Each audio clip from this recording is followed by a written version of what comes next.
I remember my mom texting me one day, 2 months after I'd moved in with Jared, and she asked me, "What is your relationship with Jared?" ? In my family group chat. I just said, "We're dating?" ?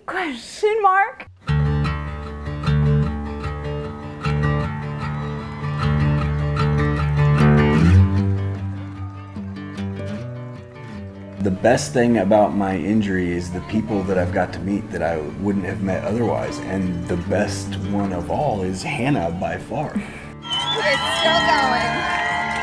Still doing it. I would never say I'm happy that this happened, but man, it is a shame. It's all right. Yeah, it makes life all right. I found my guy.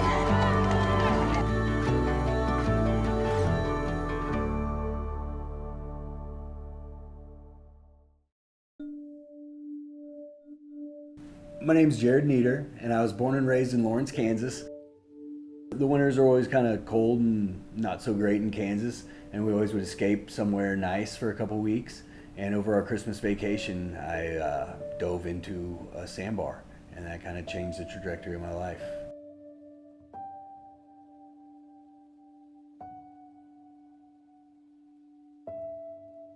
When I hit the sandbar, my neck snapped back, exploded my C5 vertebrae, and I was paralyzed immediately. Luckily, I didn't lose consciousness, and I was able to hold my breath. So a complete injury means that I have no function below the level of injury. So like right about here is my feeling line, and I can't feel anything below that. My first year was just in hospitals. For an injury like mine, there is not a lot of hope. In all my research that I did, the one thing that was actually showing real efficacy was the epidural stimulator that they were doing at the University of Louisville with Dr. Susan Harkema here. And that's what led me to Louisville and actually led me to Hannah. My name is Hannah. I am a self-proclaimed Army brat. And before Jared, my life was kind of all over the place. So I was born in Seoul, Korea on an Army base. I moved every 2 years. We stayed in Kentucky since 5th grade, and I went to the University of Louisville. So have been in Louisville since my college days. Before I had Hannah in my life, I would say my life was very clinical. My living room was where I had my hospital bed. I was very diligent about going to my research and my therapy, but then if I wasn't at the hospital doing my therapies, I was at home. I did not have a full life at all. So when I moved down here, one of my caregivers who I had helping me out was actually one of Hannah's coworkers, and we ended up getting introduced, at social interactions. It was just very casual. I don't ever recall meeting somebody else in a wheelchair, but it wasn't really the first thing that I saw. We were just sitting at an outdoor table and listening to music, having cocktails, and I just remember us having so much in common. And we kind of started spending more time together, and I would see more and more of her, and it started kind of blowing my mind that she was actually wanting to spend more time with me. We did start doing more activities together, and we would kind of just tear up downtown Louisville, and we went to all the festivals, concerts, we went out to eat a lot and just enjoyed each other's company. So I started helping Jared. He would call me if his caregivers were not able to show up, and so he would ask me if I was comfortable helping him into bed, getting him in the shower, and things of that sort. I may have lied a few times. I would call Hannah and be like, hey, this person was supposed to help me out tonight. They can't show up. Is there any way you could come in? Yeah, I can do that. Well, then I'd call that person and be like, hey, I don't need you tonight. It's no big deal, and there was a lot of that going on for a while. At first, it wasn't that I was intending to take over all caregiving responsibilities. I remember the first time he asked me if I could help him in the mornings, and it was very new for me, and it wasn't very comfortable doing a bowel program for the first time. I have no medical background. I'm not a nurse by any means. I couldn't tell actually. My friends could tell that I was getting feelings for Jared, but I would never admit that. Jared was always just like the topic of conversation. I couldn't say a sentence without his name being in it. But when Jared asked me if I would be his girlfriend, I said no.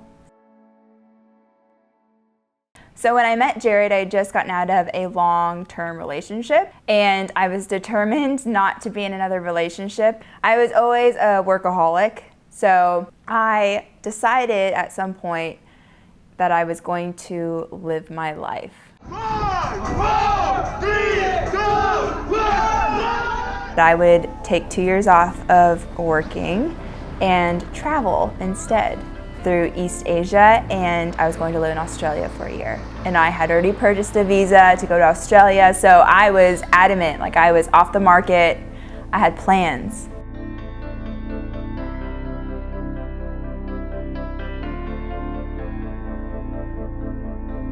And I talked her into letting me have her dog, because I didn't know if she would want to come back to see me, but I knew she would come back for her dog.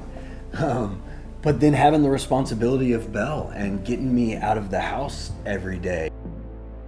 I would always get updates from Jared, and Jared was very good about texting me every day, keeping up with me. He would always screenshot the location to show how many miles away we were from each other, and that was really cute. And I just think our relationship kind of fostered in a time where we weren't physically together, but we were just talking day in and day out. I got the rude awakening of what life was like before I met her. I knew I didn't ever want to be without her. I'd only been gone for about 3 months at this point. But I remember I was in the Philippines, I was worn out, I was butt end of 19 flights, and texting Jared and saying I thought I wanted to travel the world, but it turns out I left my world back at home with you. And Jared suggested that I come home for Christmas, and he told me he would send me a ticket home, but it would be one way, because he was like, I'm not paying for you to leave me. So his trickery worked again, and I came home for Christmas and then kind of just never left. I mean, I was super excited. It was surreal for me to be marrying Hannah. I would wake up and I couldn't hardly believe that was my life.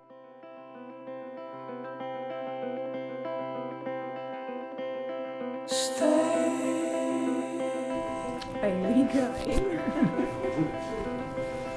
Stay here with me.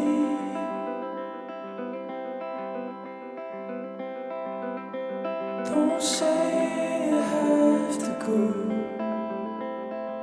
Jared Michael Nieder. Before we met, Before we met, my dreams were to travel the world. This is gonna be awesome. I never really considered anywhere home for me. Moving so much in the military, I was always expecting to uproot my life and move somewhere else for a new phase of life. And that's essentially what I did with the traveling, but he immediately kind of anchored me back to the place that I love and called home. When we first met, we immediately had a connection I had never felt before. We felt like home. In under 3 months, I went from not knowing you to not knowing how I could live without you. With Jared, I had that same feeling where our roots were so deeply rooted. It was generations of us. To me, you represent so many things. My sense of comfort when I get uneasy, my sense of protection when I'm scared, and my sense of security as I know you'll always be there for me.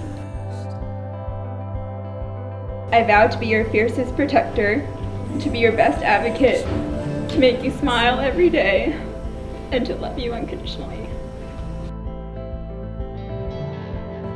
Hannah has really taken it on herself to learn just everything about my condition, how she can help me. She's an expert in spinal cord injury. She works for the foundation that supports the research that I'm in now. And I'm not scared about it. Hannah does everything for me that I can't do for myself, and most things that doctors and nurses should do. My care as a quadriplegic is kind of complicated. What I do is I wake up typically around 6 or 7 a.m. depending on what time Jared has to be at therapy. I get out of bed, I help unhook his night bag, which allows him to sleep throughout the night without having to empty his urine. Then I grab a shower chair, and the shower chair is essentially, it looks similar to a wheelchair except it is waterproof, and it also reclines, which is more comfortable for Jared during a very uncomfortable bowel program. So I pull the shower chair up to the bed, help Jared scoot down the bed and transfer into it, and then I roll him into the bathroom.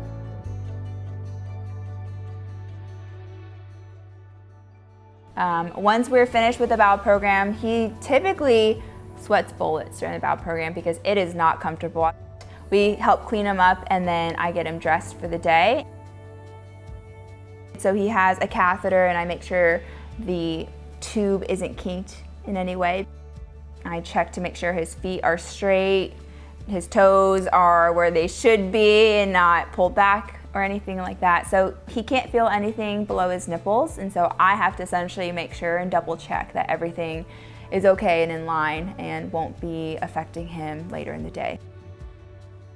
Transfer him back into his power wheelchair, and so I essentially prepare him for a full day out at the office, which he calls the gym his office, and I think that sounds miserable, but he seems to enjoy it. He's able to roll his wheelchair to his office, and I am able to work from home. For me, a typical day is 4 to 5 hours at the hospital doing research and therapy, and then I go to the gym after that for 3 to 4 hours to do my own workout on top of it. So I'm pretty busy just trying to have the healthiest life that I can. It's epidural stimulation. They put a little microchip basically on your spinal cord, and then there's a battery pack with a computer that controls it, and I have a tablet that I connect to via Bluetooth. Epidural stimulation is an implantable electrode with a generator that is able to create pulses and stimulate right on the spinal cords. We can have someone stand and regulate their blood pressure. We can have one of the tough things is when a person with spinal cord injuries, bladders fill, their blood pressure goes up. So we're able to control that. We can change their spasticity into intended movement. So when they don't want to move, we can damp down the activity and they don't have the spasticity. And then when they want to move, we can change it.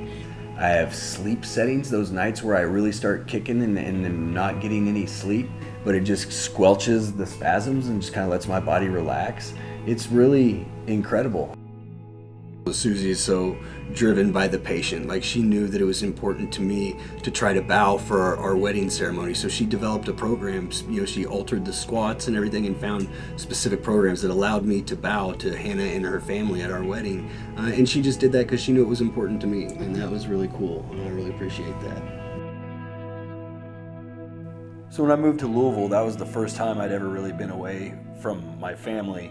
And to let me know that they were, still with me in spirit, my dad painted a never give up sign on the overpass where I could see it from the gym where I would work out, just to, be a constant reminder that even though he wasn't physically here, he was supporting me. The world was not made for your loved one. I think that was very difficult to kind of face.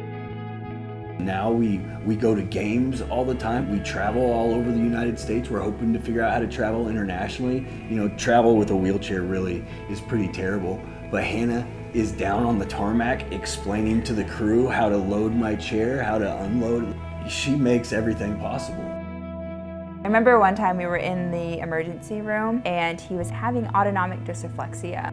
Essentially, Jared's body telling him something isn't good. And I'm gonna keep telling you, there's pain signals, I just don't know where to send them.